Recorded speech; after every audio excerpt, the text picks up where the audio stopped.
Hello everyone, আসসালামু আলাইকুম। আপনারা সবাই কেমন আছেন? আমিও আলহামদুলিল্লাহ ভালো আছি। তো আজকে সারাদিনে আপনাদের সাথে আমি কোনো কিছু শেয়ার করতে পারি নাই। আমি বাসার অনেক কাজ করেছি, তো ওগুলি আপনাদের সাথে শেয়ার করা হয় নাই। এখন আমি রাত্রে রান্না করব, সারাদিনে রান্না করি নাই। আব্বু খাবার পাঠিয়েছিল, ওগুলিই খেয়েছিলাম। এখন রাত্রে সন্ধ্যার সময় আমি রান্না করতে আসছি। তো একটা ইলিশ মাছ সুন্দরভাবে আমি কেটে নিলাম। কেটে নেওয়ার পরে আমি ইলিশ মাছটা আজকে ভুনা করব একটু অন্যরকম পদ্ধতিতে। তো আমি সাথে পেঁয়াজ, কাঁচামরিচ আর একটা টমেটো এগুলি সব সুন্দর করে কেটে ধুয়ে তারপরে পরিবেশন করে তোমাদের সাথে শেয়ার করলাম। এই তো আমি এখন একটা ফ্রাই প্যানে তেলটা গরম করে সবগুলি পেঁয়াজ দিয়ে তারপর পরিমাণ মতো যে একটা টমেটো ছিল সেই টমেটোটা আমি দিয়ে দিচ্ছি। দিয়ে দেওয়ার পরে কিছু কাঁচামরিচও দিয়ে দিলাম।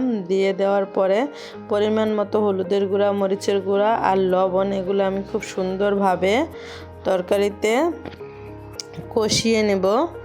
ঠিক আছে, এই তো কষিয়ে নেওয়ার পরে আমি আজকে মাছ ভাজি নাই, কিন্তু আমি কাঁচা মাছটা খুব সুন্দরভাবে ধুয়ে রেখেছিলাম। এই তো এখন আমি মাছটা দিয়ে পরিমাণ মতো পানি দিয়ে আমি একটা ঢাকনা দিয়ে ঢেকে দিলাম। আমি কিছু সময় অপেক্ষা করব যে মাছটা যেন সিদ্ধ হয়ে যায় এবং তরকারির সাথে যেন মশলাটা ভিজে যায়। এই তো আমার তরকারিটা দেখেন এখনই হবে, তো আমরা একটু অপেক্ষা করি। তো আজকে কি কাজ করলাম তো সেটাও তো আপনাদের সাথে শেয়ার করি। আমার বাসার টেবিল যেখানে যা ছিল ওগুলি খুব পরিষ্কার করছি।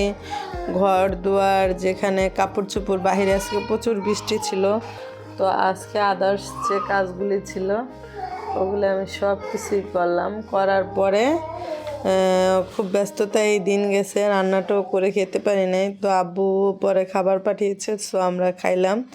এই তো এই করতে করতে দেখেন এখন আমার রান্নাটা প্রায় হয়ে গেল।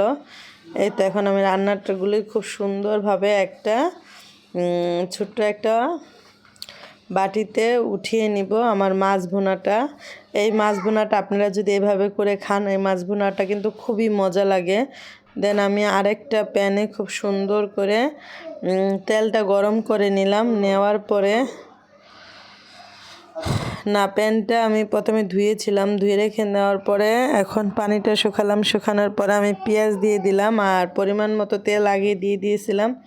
তেলটা গরম দেওয়ার পরে এটা এখন আমি সুন্দরভাবে পেঁয়াজটা নেড়ে চেড়ে লাল হওয়ার অপেক্ষায় আছি।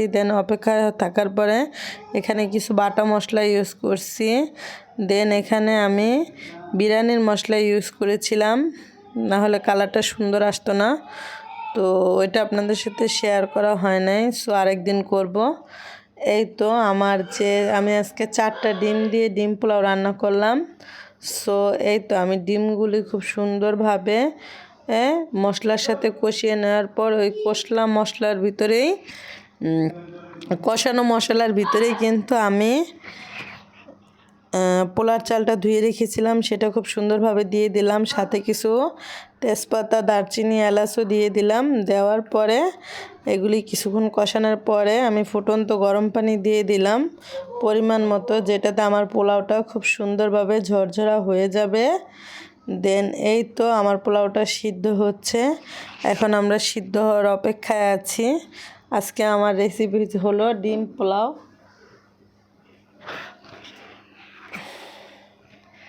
তো ডিম পোলাও রান্না প্রায় শেষের দিকে।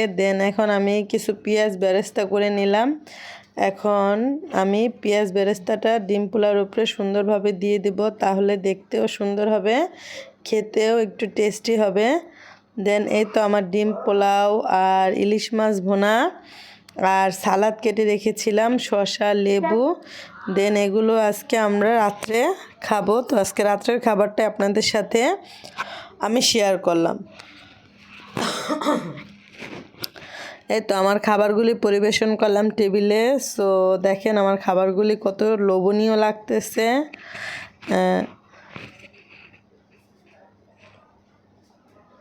তো এখন আমার খাবারগুলি আমার বাচ্চারা খাবে, সো তাদের আমি কম্পিটিশন দিলাম যে কে জিতে, দেখি আজকে কে ফার্স্ট হয়।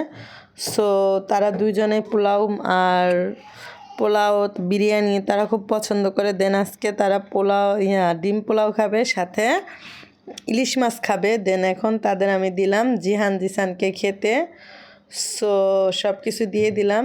এই তো এখন স্টার্ট, দেখি কে ফার্স্ট হয়। আমিও দেখি, আপনারাও দেখবেন এবং প্লিজ কমেন্টে জানাবেন। একজনের বড় জনের নাম জিহান, ছোটো জনের মেজো জনের নাম জিসান।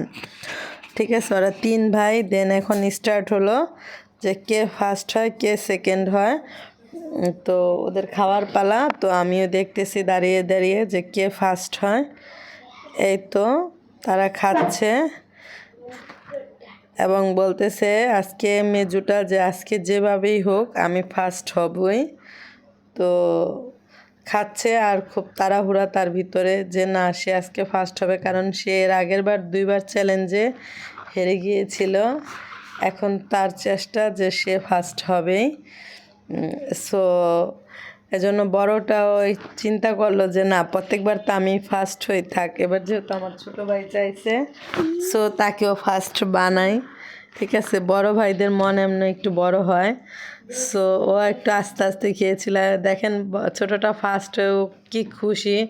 ও এখন ডান হাত দিয়ে পানি খাবে না বাম হাত দিয়ে পানি খাবে ও জানে না। সো এখন আমি রুমে এসে দেখি যে আমার বড় ছেলেটা সুন্দরভাবে বিছনাটা রেডি করছে ঘুমানোর জন্য, কারণ আমরা এখন ঘুমাবো। এই তো তো রেডি করার পরে কালকে আমাদের আবার কাজের খালা আসবে না, তো কিছু কাজ আমাদের এগিয়ে রাখতে হয়।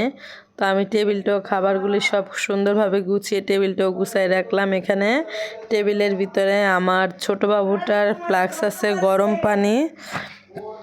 দেন ওর ফিটার বানানোর জন্য আমি সবসময় রেখে দিই। আর এটা হলো আমার ছেলেদের পড়ার রুম, ওরাও ঘুমায় আমাদের সাথে। বাট এখানে এটা হলো ওরা যে এখানে ওদের খাট, এখানে ওদের পড়ার টেবিল, এখানে আমার ছেলে ঘুমায়। বিকালে মাঝে মধ্যে রেস্ট নেয়। এই তো দেন এখন ও সবসময় ওর রুমটা গুছিয়ে রাখে। আর আমার ছেলেরা প্রচুর হেল্প করে আমাকে।